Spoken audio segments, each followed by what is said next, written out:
Baik. Pertama, jangan belajar sifat 20. Karena sifat 20 itu bukan tauhid para nabi dan para rasul. Itu tauhidnya ilmu kalam. Ustadz, ada orang berkata, tauhid sifat 20 itu tidak benar. Yang sebenarnya adalah tauhid rububiyah dan uluhiyah. Bagaimana tanggapan Ustadz?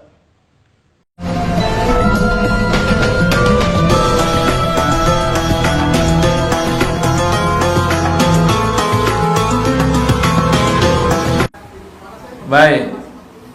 Pertama, jangan belajar sifat 20. Karena sifat 20 itu bukan tauhid para nabi dan para rasul. Itu tauhidnya ilmu kalam. Bagaimana metode penetapannya? Metode penetapannya, yakini dulu baru carikan dalil.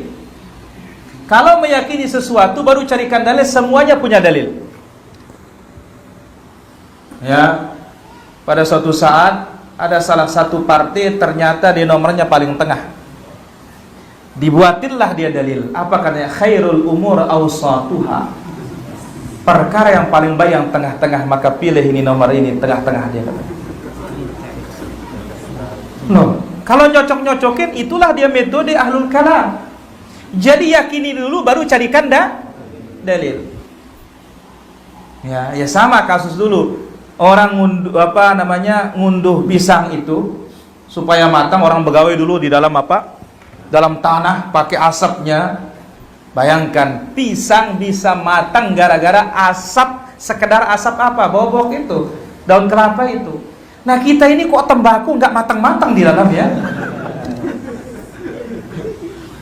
Apa katanya orang dulu supaya cepat matang pisangnya? Wal yatama wal masakin. Yatama ya masak. Itu benar nih para jemaah. Wal yatama wal masakin. Yatama ya masak. Itu katanya zikirnya, doanya untuk ngunduh pisang. Ya, kalau dia luka, ini kan nyocok-nyocokin nih para jemaah. Yakini dulu baru carikan dalil. Nah, kalau dia luka dibaca surat Al-Baqarah. Wa idz qataltum nafsan faddaratum.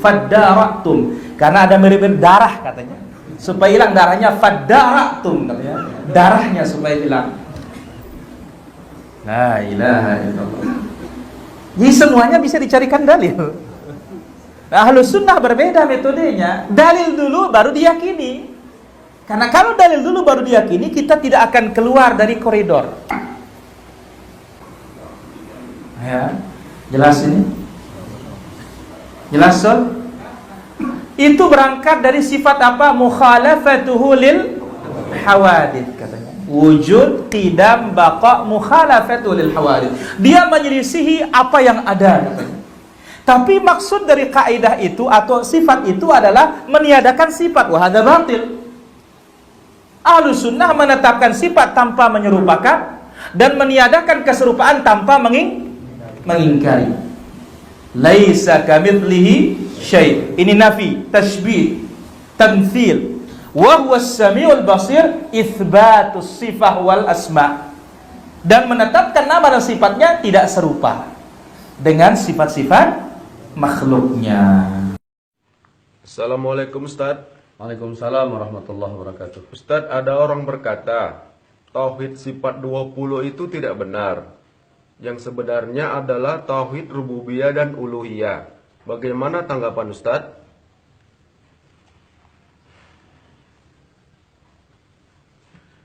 Nah, ada orang memang berpendapat seperti itu. Kenapa kalian bagi sifat 20? Kata, sifat Tuhan menjadi 20. Sedangkan nama Allah itu kan banyak. Kenapa dibagi 20? Saya bilang, kau dapat informasi dari siapa? Kami tidak pernah membagi sifat Allah menjadi 20. Cuman sifat Allah yang begitu banyak itu hanya kami bahas 20. Untuk membantah syubhat-syubhat mengenai akidah. Bayangkan kita disuruh Allah berdakwah kepada kafir. mengenai tentang Allah. Kalaulah sempat kafir itu bertanya kepada kita yang berdakwah ini, "Hei Muslim," atau "Hei Ustadz," atau "Hei ulama, kalian mengajak kami untuk masuk Islam, menyembah Allah." Lalu dia bertanya, apakah Allah itu ada? Kita jawab apa? Jawab ada. Bahasa Arabnya wujud. Itulah sifat yang pertama dari sifat 20. Kemudian kafir nanya lagi, "Wahai ulama, kalaulah memang Allah itu ada, adanya sejak kapan?" Kita harus jawab, Allah itu tidak dimulai dari tidak ada. Adanya Allah dahulu, bukan belakangan. Nah, bahasa Arabnya apa? Allah itu qidam. Orang kafir nanya lagi, kalaulah memang Allah itu qidam, qidamnya sampai kapan? Adanya Allah sampai kapan? Maka dijawab lewat tauhid sifat 20, sifat yang ketiga, Allah itu kekal. Bahasa Arabnya baqa. 3. Wujud, qidam, baqa. Kemudian orang kafir nanya lagi, kalaulah Allah itu ada, sedia dan baqa, bentuknya seperti apa? Maka majulah sifat yang keempat, Allah mukhalafatuhu lil hawadis. Allah tidak serupa dengan bentuk apapun.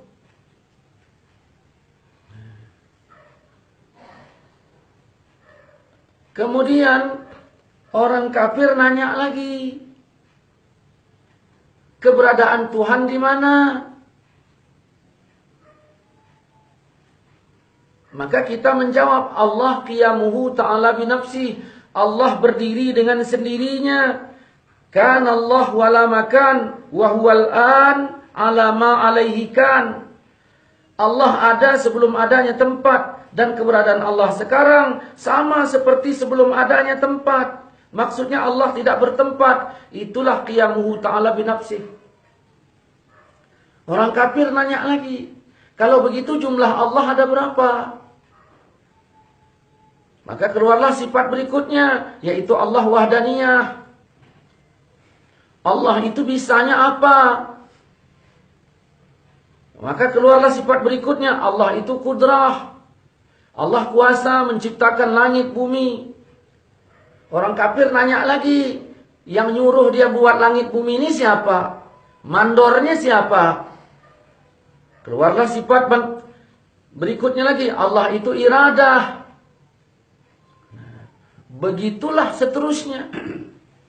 Kita break sampai di sini. Andaikan orang yang anti sifat 20 itu ditanya dengan pertanyaan yang sama, ya, katakanlah ada orang Wahabi anti betul dengan sifat 20. Dia bilang haram dan sebagainya. Ini yang anti. Kalau yang nggak anti, ya alhamdulillah. Nah, kemudian kita tanya dengan pertanyaan yang sama. Wahabi, kafir telah bertanya kepadaku beberapa hal tentang Tuhan. Sudah kujawab lewat sifat 20. Kau bilang sifat 20 itu hukumnya haram. Nggak boleh. Cukup rububiyah dan uluhiyah. Sekarang kau kutanya pertanyaan yang sama. Apakah Allah itu ada? Kau jawab apa? Ya ada. Kalau ada nyontek kami. Kau ngikut kami, kau bilang nggak boleh. Ternyata kau jawab seperti yang kami jawab. Kutanya lagi, keberadaan Allah sejak kapan? Kau jawab apa? Ya sejak dulu, berarti qidam. Keberadaan Allah sampai kapan? Kau jawab apa? Ya Allah itu kekal, berarti baqa. Kemudian ditanyanya, Allah itu bentuknya seperti apa? Kau jawab apa? Mukhalafatul hawadis, berarti sama sama kami. Kenapa kau bilang tak boleh?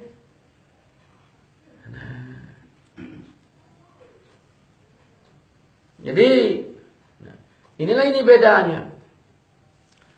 Sedangkan tauhid menurut mereka, tauhid rububiyah dan uluhiyah.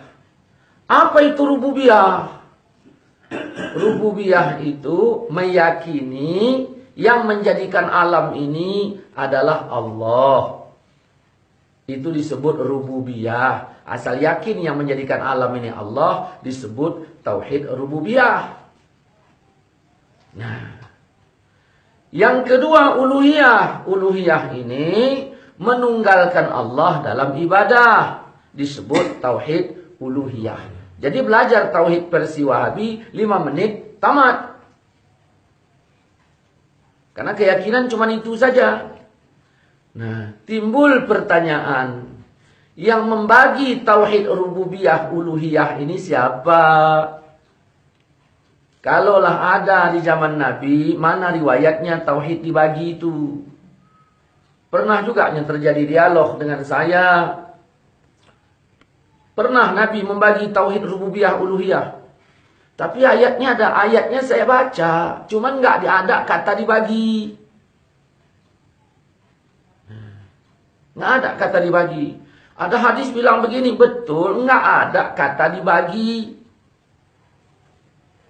Kau bilang agama sudah sempurna, apa adanya. Sekarang saya tanya, bagi-baginya itu di mana dapatnya? Yang pertama rububiyah. Maka rububiyah ini meyakini yang menjadikan alam ini adalah Allah. Dia bilang, salahnya di mana? Ya memang nggak salah. Cuman yang menjadi masalah, lewat tauhid rububiyah ini, mereka mentauhidkan Abu Jahal.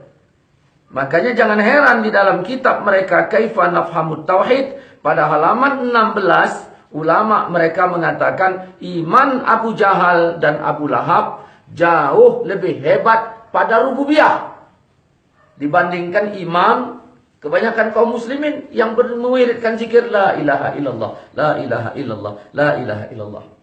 Berarti lewat tauhid rububiyah dia mentauhidkan Abu Jahal.